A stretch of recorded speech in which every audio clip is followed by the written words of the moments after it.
Hi guys! So, sa pag-scroll ko ng newsfeed ko, nakita ko sa Comsec ko, ang aking Beshi Wap, may magandang tanong siya para sa atin.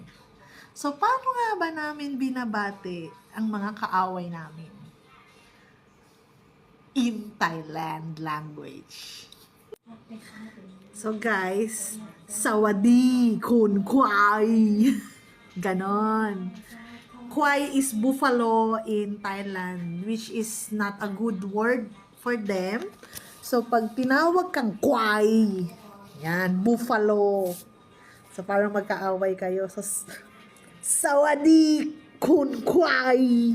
Ganon. So, wag na wag nyo sasabihin yun, ha? Bad word yun. Wag. Kun kwai. Kwaiคือ buffalo. So, ayan, Beshi Wap. Nasagot ko na ba? Sawadi kun kwai. No. Hello, Hello, guys. So, ganito. Ngayon, may kasama kong friend ko. Yan, pet nun! So, ngayon, kasama ko ang friend ko na Kuntay o Thai locals na si Pimay. Pimay! Tuturuan niya tayo magsalita ng mga bad words in Thai language. Okay, first bad word. Okay, Pimay. Hiya.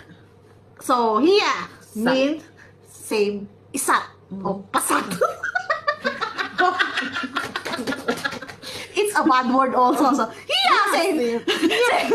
Sa Philippine, in hiya, same. Hiya, dig. But in Thai, it's a bad word. Bawal yun. Ano pa? Next? Una yung tinuro niya, kwai. Ano do? Buffalo. Kwai. Au, sendang anggir. Kwai. Ganon. Ano pa? Paggalit ka. Kwai. May pinakasokan siya, ha? Alam, in Thailand. Hiya doon, hiya. Oh, so, hiya, dig. So, para siyang FU sa atin. Sure? Hiya, dig. Ayaw na niya. Bad word daw kasi. Bye-bye!